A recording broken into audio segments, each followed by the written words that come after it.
Le Fonds national de solidarité pour la promotion d'emplois jeunes a décidé de faire du financement des projets des jeunes une priorité. C'est d'ailleurs la raison pour laquelle nous recevons sur notre plateau M. Franck Degaut. Monsieur le directeur général, bonjour. Bonjour madame. Avant de rentrer dans le vif du sujet, qui est le financement des projets jeunes, vous allez d'abord nous présenter votre structure. Merci madame. Je voudrais avant tout propos vous remercier également les responsables de la RTI pour l'opportunité qui nous est offerte de présenter le Fonds national de solidarité pour la promotion d'emplois jeunes, FNS, ses missions et son action en faveur de la promotion de la jeunesse ivoirienne. Le Fonds national de solidarité pour la promotion d'emplois jeunes a été créé en décembre 2003 pour favoriser, en partenariat avec le système financier et bancaire, l'accès au financement pour les jeunes promoteurs et les entreprises créatrices d'emplois. Il s'agit pour le FNS de favoriser l'émergence de jeunes entrepreneurs ivoiriens capables de se prendre en charge. Vous êtes à la tête de la structure depuis quelques semaines seulement. Dites-nous quelles sont les nouvelles orientations que vous entendez donner au FNS. Merci madame. Effectivement, depuis notre prise de fonction à la tête du FNS, nous nous sommes attelés à effectuer un bilan diagnostic du FNS tant sur le plan organisationnel, fonctionnel que financier. Ce bilan a révélé un faible niveau d'intervention du FNS, notamment en ce qui concerne le nombre de projets qui ont été financés à ce jour, après 8 années d'existence du fonds, en ce qui concerne aussi la zone géographique des bénéficiaires de financement, donc essentiellement Abidjan et sa région, la région des lagunes, et enfin en matière de recouvrement donc, des crédits octroyés. Face à ce constat, nous avons souhaité mettre en œuvre de nouvelles orientations sous l'impulsion du ministère en charge de la jeunesse, qui assure désormais la tutelle technique et administrative du fonds. Ces orientations sont les suivantes. La première orientation concerne le renforcement des actions du FNS, notamment en matière de formation et de suivi encadrement des bénéficiaires. Pour nous, des bénéficiaires bien formés constituent une garantie pour le fonds d'appuyer des projets bien gérés. Des promoteurs et des bénéficiaires bien suivis, cela constitue pour le fonds une garantie de pouvoir recouvrer les crédits qui sont octroyés et réduire ainsi les taux de sinistre au niveau des projets. Ça, c'est la première orientation. La deuxième concerne, je dirais, le ciblage même des projets. Il s'agit pour nous aujourd'hui, tout en continuant de financer les projets individuels, de mettre véritablement l'accent sur les projets collectifs et les projets de structuration de filières, notamment dans le domaine agropastoral ou dans le domaine de l'agro-industrie. L'avantage pour nous, au niveau de cette démarche, nous permettra de financer des secteurs d'activité porteurs au regard des études sectorielles qui ont été réalisées. Mais il faut dire aussi que les projets collectifs sont des projets qui sont fortement pourvoyeurs d'emplois. Si nous voulons effectivement renforcer ces actions en matière de création des emplois, il nous faut véritablement encourager ce type de projet. Donc ça, c'est la deuxième orientation du fonds. D'accord. Monsieur le directeur général, la question de l'emploi du jeune fait partie des axes prioritaires du gouvernement ivoirien. En termes de perspective, à quoi devrait-on s'attendre à court terme? Bien, je voudrais dire que les orientations que nous nous sommes fixées au niveau du FNS, sous l'impulsion du ministère en charge de la jeunesse, s'inscrivent en droite ligne des priorités de l'action gouvernementale et de la vision du chef de l'État qui concerne la promotion des jeunes, la création d'emplois pour les jeunes et l'insertion socio-économique des jeunes. Donc c'est une dimension qu'il faut prendre en compte. Au niveau de nos perspectives, je dirais qu'elles sont bonnes. Pour le reste de l'année 2011, nous entendons appuyer des projets collectifs, mais également des projets individuels. Ces projets-là devraient nous permettre de créer autour de 15 000 emplois déjà d'ici la fin de l'année, pour un montant global de financement donc, de ces projets-là, à titre indicatif, bien entendu, de 2,5 milliards. Pour l'année 2012, nous avons également des perspectives bonnes en termes de financement de projets collectifs, de projets de structuration de filières et des programmes d'insertion des jeunes dans des domaines tels que l'aviculture, l'apiculture, l'exploitation de bas-fonds pour la production de riz, la création de kiosques à café, etc., etc. Ces projets devraient nous permettre d'atteindre pour l'année 2012, en termes de perspectives de création d'emplois, à peu près 100 000 emplois qui pourraient être créés. Voilà, donc nos perspectives sont bonnes. Nous essayerons en tout cas d'aller dans le sens de la vision du chef de l'État qui est de créer 200 000 emplois pour les jeunes par an. Mais je tenais à dire à ce niveau-là que le FNS fera sa part, ainsi que le ministère de tutelle, mais il revient de mettre en œuvre des synergies de façon à ce que tous les départements ministériels techniques concernés puissent contribuer à l'atteinte de cet objectif. Nous parlons de financement de projets. Ce vendredi, vous êtes passé à l'acte en remettant un chèque aux promoteurs. Maxime Zoboto a suivi la remise de ce prêt d'environ 35 millions de francs CFA à 7 nouveaux bénéficiaires. Suivons ensemble son reportage.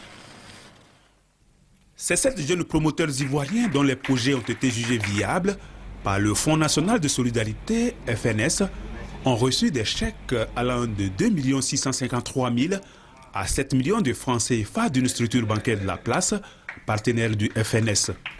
Ce sont des crédits qui portent sur un montant total de 35 millions de francs CFA.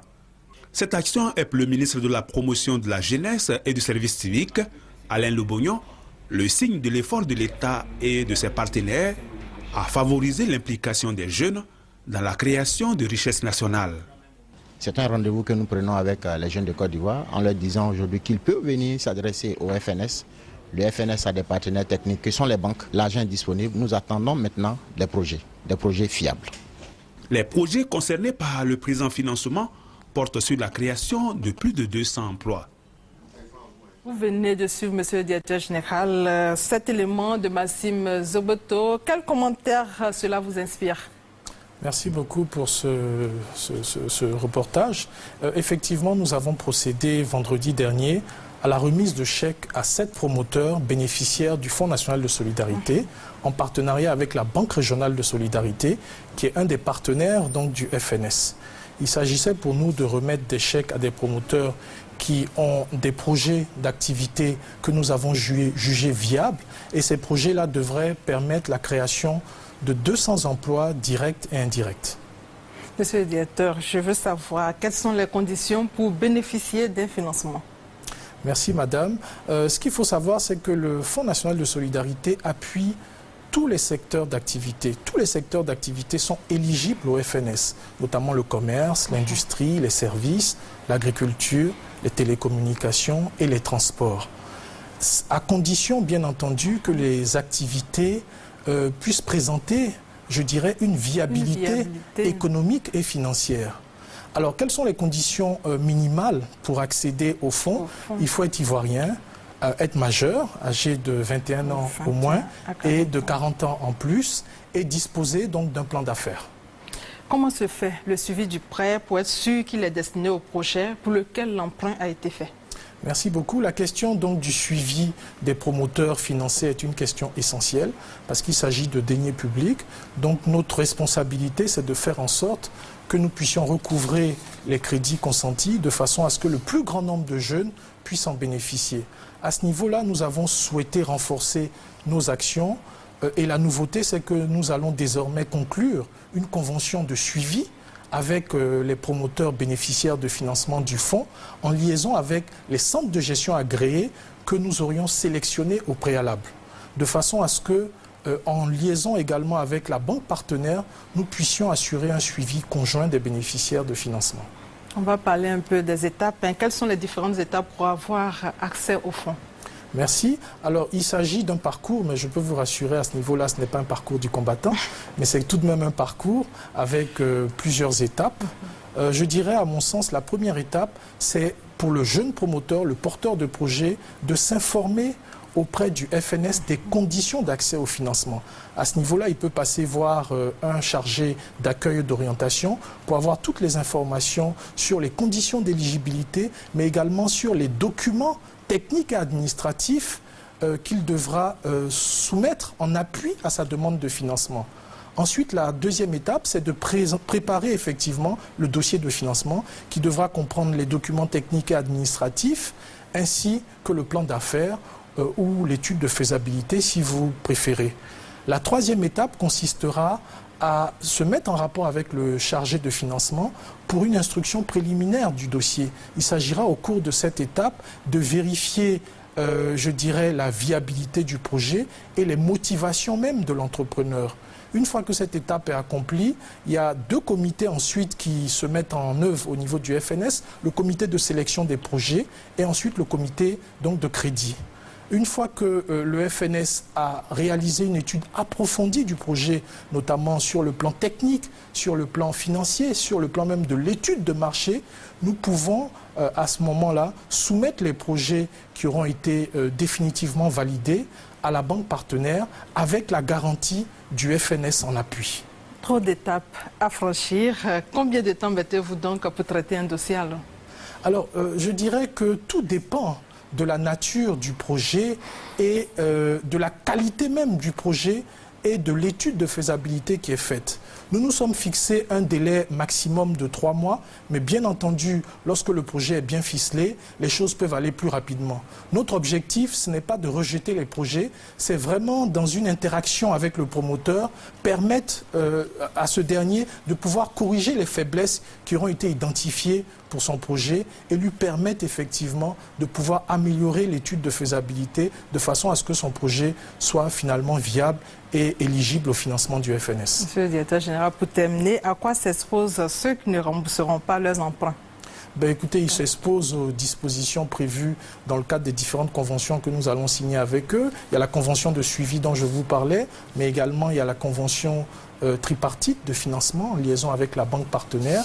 Et nous allons mettre un point d'honneur à ce qu'effectivement les projets soient remboursés. Il s'agit de prêts, bien entendu, et ces prêts-là devront faire l'objet d'un remboursement.